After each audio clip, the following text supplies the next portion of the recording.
بسم اللہ الرحمن الرحیم۔ السلام علیکم۔ آج 28 اکتوبر بروز سوموار ہم بات کریں گے دو اہم کیسز کے حوالے سے۔ پاکستان تحریک انصاف نے قاضی فیاض عیسیٰ کے جانے کا انتظار تھا۔ قاضی فیاض عیسیٰ کے جاتے ہی دو کیسز میں بڑی پیش رفت سامنے آئی ہے۔ ایک پاکستان تحریک انصاف کی مخصوص نشستوں کا معاملہ جو الیکشن کمیشن آف پاکستان کے گلے پڑنے جا رہا ہے، اس کے اوپر ایک اہم سلمان اکرم راجہ صاحب کی جانب سے سپریم کورٹ آف پاکستان میں توہین عدالت کی درخواست دائر کی گئی ہے، جبکہ فوجی عدالتوں میں سویلین کے جو 9 مئی کے مقدمات اور ٹرائل جن کا ہوا، اس سے متعلق ایک اہم درخواست دائر کی گئی ہے ان دا سپریم کورٹ آف پاکستان اور شہداء forum Balochistan through its pattern in chief. چونکہ 9 مئی اور 9 اور 10 مئی کا جو فیصلہ تھا ان کو ملٹری جو کسٹڈی میں دینے کا، اس کو سپریم کورٹ آف پاکستان نے کالعدم قرار دیا۔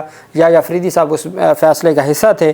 اور پھر ایک درخواست وفاقی حکومت کی جانب سے بھی اور شہداء فاؤنڈیشن کی جانب سے بھی درخواست دائر کی گئی۔ انہوں نے کہا جناب کہ چونکہ ہمارے شہداء کی جو تنصیبات ہیں یا آرمی کی تنصیبات ہیں ان کو نقصان پہنچایا گیا ہے، تو اپیلیں دائر کی۔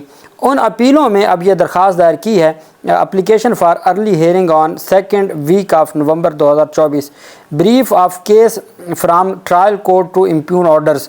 لطیف کھوسہ کی جانب سے یہ درخواست دائر کی گئی ہے اور اس میں کہا گیا ہے کہ the numerous constitution petition including constitution petition number 25 were filed before this August supreme court challenging the trials of civilians by the military courts. All the petitions were heard by a larger bench comprised of 5 honorable judges and finally on 23/10/2023 were decided by holding that issue Clause D of subsection 1 of section 2 of Pakistan Army Act 1952 in both of its sub clauses and 1 and 2 and subsection 4 of section 59 of the said act are ultra vires the constitution and of no legal effect۔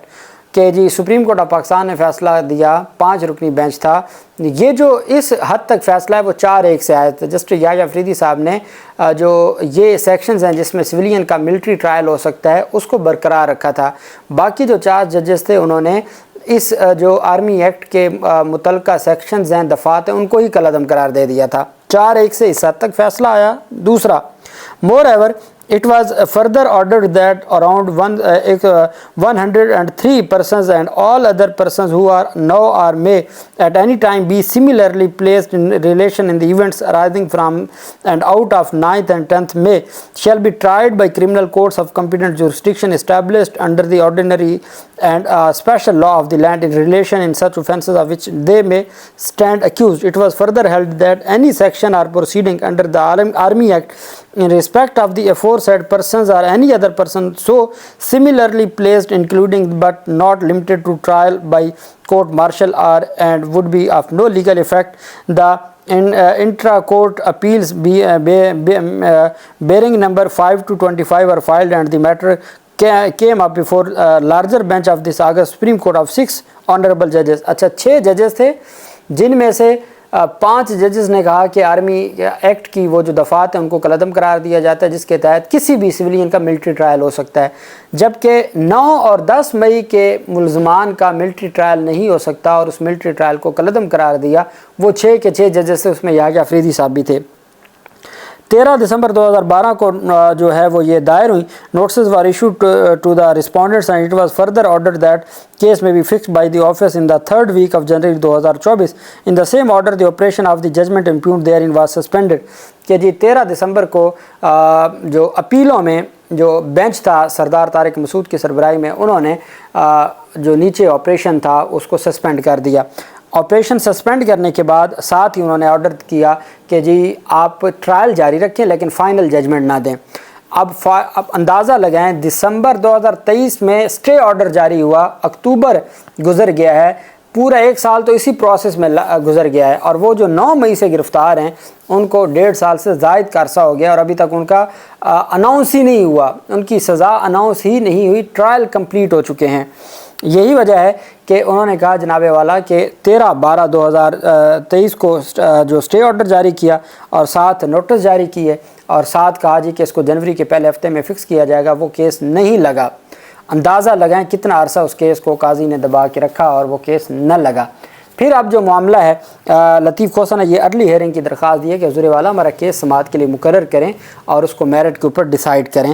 تو یہ ایک اہم پیش رفت سامنے آئی ہے. جو صرف قاضی کے جانے کا انتظار تھا، ان کے جاتے ہی پاکستان تحریک انصاف نے جو سویلین کا ملٹری عدالتوں میں ٹرائل ہے اس سے متعلق یہ درخواست دائر کی ہے اور یہ پیش رفت سامنے آئی ہے. دوسری طرف سلمان اکرم راجہ صاحب نے جو کنول شوذب کی جانب سے ایک درخواست تھی اور کنول شوذب کی درخواست پر پھر عدالت نے 12 جولائی کو فیصلہ دیا پاکستان تحریک انصاف کو سیٹیں دینے کا.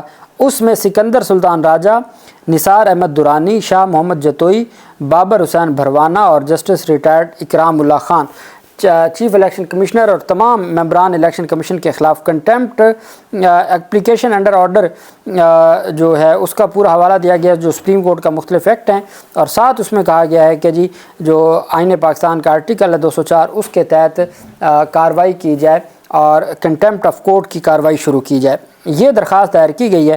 جو پریئر کی گئی ہے وہ بہت اہم ہے.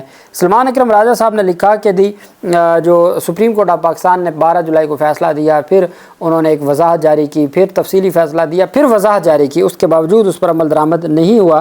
دی pursuant to the aforesaid mention of this honorable court dated 12 July 2024 two further clarification dated 14 September and 18 October have been issued by the honorable court in CMA number but that the aforesaid judgment and clarification orders have no doubt whatsoever that the PTI is entitled to reverse seat کہ پاکستان تحریک انصاف مخصوص نشستوں کی حقدار ہے، اس میں کوئی دوسری رائے نہیں ہے. اور ساتھ in the National Assembly and the Provincial Assemblies won by it accordance with the judgment dated 12th July 2024 it is submitted that the issuance of جو signed and notarized statements by the returned candidates and confirmation thereof by the PTI's accordance with paragraph 8 of the short dated 12 July 2024 کہ ہم نے جو short order تھا 12 جولائی کا، اس کا جو paragraph number 8 تھا جس کے تحت ہم نے اپنے ایفیڈیوٹ جمع کروانے تھے وہ ہم نے جمع کروا دیے. is paragraph 119 of the detailed judgment that taken place it is submitted that paragraph 7 of the short order read with paragraph 10 thereof it is self executory with respect to national as well as provincial assemblies that the Election Commission of Pakistan has yet to act upon the judgment of this honorable court dated 12 July 2024 and complete the process of election of women and non-Muslim on reserved seats in the National Assembly as well as the provincial assemblies. This deliberatory and کہ جی جان بوجھ کے کنٹیمپچوس جو action ہے election commission کا respond number 1 to 5 کا accordance with the judgment of the honourable supreme court dated 12 July 2024 the Chief Election Commissioner as well as 4 members of Election Commission of Pakistan liable to proceedings of the contempt of judgment of this honorable court. In view of the above, contempt of court proceeding be initiated against the respondents and they be awarded due punishment. Chief election commissioner سمیت سکندر سلطان راجہ اور تمام جو ممبران election commission کے ان کو سزا دی جائے، ان کے خلاف توہین عدالت کی کارروائی کر کے سزا دی جائے. The respondents is directed to comply with the impugned order dated 12 July 2024. ساتھ جو امپیون آرڈر ہے اس کے اوپر عمل درآمد کا بھی حکم دیا جائے. دونوں ریمیڈیز مانگی گئی ہیں. ایک تو سلمان اکرم راجہ صاحب نے کہا ہے جی کہ آپ ہر صورت ہمیں جو ہماری ریزرو سیٹس ہیں وہ دی جائیں. دوسرا ان کی جانب سے کہا گیا ہے کہ ریزرو سیٹس دینے کے ساتھ ساتھ ان کو سزا بھی دیں، ان کے خلاف توہین عدالت کی کارروائی شروع کریں. اب جانتے ہیں پاکستان تحریک انصاف نے بڑی کوشش کی اور سپریم کورٹ آف پاکستان نے ایک شارٹ آرڈر دیا، ایک تفصیلی فیصلہ دیا، 2 کلیریفیکیشن دی، اس کے باوجود الیکشن کمیشن آف پاکستان ٹس سے مس نہ ہوا.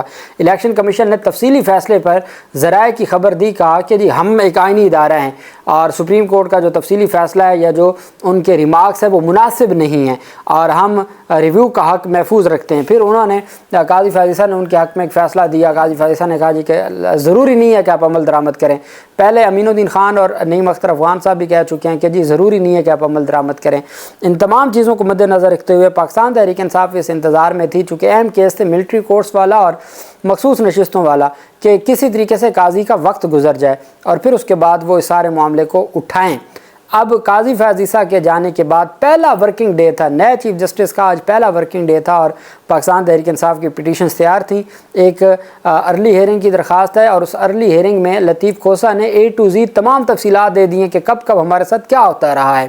اور ایک مخصوص نشستوں کی ہے کہ جب سپریم کورٹ نے لاسٹ 18 اکتوبر کو وضاحت میں کہا کہ فوری طور پر عمل درآمد کریں، کوئی ایمبیگوٹی نہیں ہے اور آپ نے مزید ڈیلے نہیں کرنا.